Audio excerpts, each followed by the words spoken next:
ఈ ఆసరా పెన్షన్లకు సంబంధించి ప్రభుత్వం పెంపు విషయమైన కొత్త పింఛన్లకు దరఖాస్తులైనా ఎలాంటి తాజా సమాచారమైనా ఉంటే వెంటనే మన పవన్ టాక్స్ తెలుగు ఛానల్ మీకు పూర్తి సమాచారాన్ని తెలియజేస్తుంది.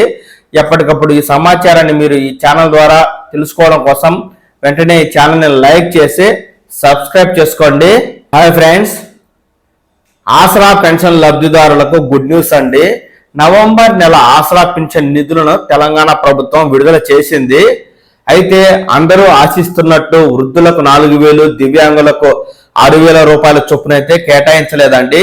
ప్రస్తుతం ఇస్తున్నట్లుగానే వృద్ధులకు 2,016, దివ్యాంగులకు 4,016 చొప్పున అయితే ఈ నిధులను విడుదల చేసింది.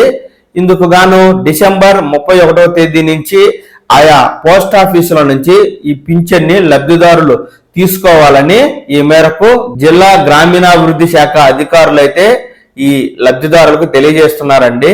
అధికారుల ప్రకటన సారాంశాన్ని నేను ఇప్పుడు మీకు చూపిస్తాను. నేటి నుంచి జనవరి 6 వరకు వివిధ రకముల చేయూత ఆసరా పింఛన్లు అనగా వృద్ధాప్య, వితంతు, వికలాంగుల, చేనేత, అల్లుగీత మరియు ఒంటరి మహిళల పింఛన్లు పొందు పింఛన్దారులు పోస్టల్ శాఖ ద్వారా పొందాలని జిల్లా గ్రామీణాభివృద్ధి శాఖ అధికారి శేఖర్ రెడ్డి గారు అయితే ఒక ప్రకటన ద్వారా తెలుపుతూ ఉన్నారు. పింఛను మొత్తము నేరుగా సంబంధిత పోస్టల్ శాఖ వారి వద్ద నుండి పొందాలని, మధ్య దళారీలను నమ్మవద్దు అని తెలిపారు.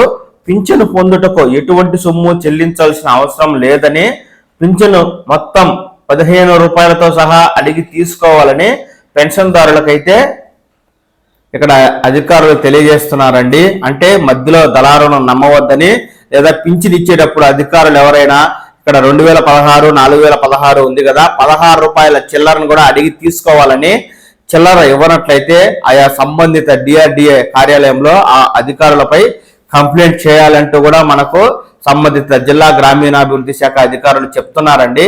ఈ నేపథ్యంలో ఈ డిసెంబర్ 30వ తేదీ నుంచి జనవరి 6వ తేదీ వరకు పోస్టల్ శాఖ ద్వారా ఈ పింఛన్లను అయితే తీసుకోండి. ఇక ఎప్పట్లాగే దివ్యాంగుల DBT పద్ధతిలో పింఛన్లు తీసుకునే వారికి ప్రభుత్వం జిల్లాల వారీగా ఈ నిధులను అయితే పంపిణీ చేస్తూ వస్తుందండి.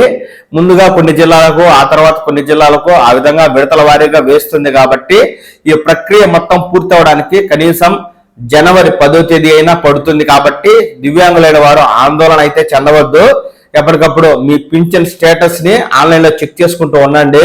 లైవ్ స్టేటస్ ఉంటే పర్వాలేదు, ఒకవేళ డిలీటర్ ఉంటే గనక మీరు మీ సంబంధిత ప్రభుత్వ కార్యాలయానికి వెళ్ళి అధికారులను సంప్రదించి కంప్లైంట్ చేయండి. ఎందుకంటే ఇటీవల కాలంలో చాలా మందికి సదరం రెన్యువల్ చేసుకునే కారణంగానో, మరికొందరు జీవించి ఉన్నప్పటికే చనిపోయినట్టుగానో ఆన్లైన్లో చూపించడం వల్ల పెన్షన్ ఆగిపోతూ ఉంది. కాబట్టి దివ్యాంగులైన వారు తప్పనిసరిగా మీరైతే ఆన్లైన్లో ఎప్పటికప్పుడు స్టేటస్ చెక్ చేసుకుంటూ ఉండండి. ఇక ఈ ఆసరా పెన్షన్లకు సంబంధించి ప్రభుత్వం పెంపు విషయమైన కొత్త పింఛన్లకు దరఖాస్తులైనా ఎలాంటి తాజా సమాచారమైనా ఉంటే వెంటనే మన పవన్ టాక్స్ తెలుగు ఛానల్ మీకు పూర్తి సమాచారాన్ని తెలియజేస్తుంది. ఎప్పటికప్పుడు ఈ సమాచారాన్ని మీరు ఈ ఛానల్ ద్వారా తెలుసుకోవడం కోసం వెంటనే ఈ ఛానల్ని లైక్ చేసి సబ్స్క్రైబ్ చేసుకోండి. నమస్కారం.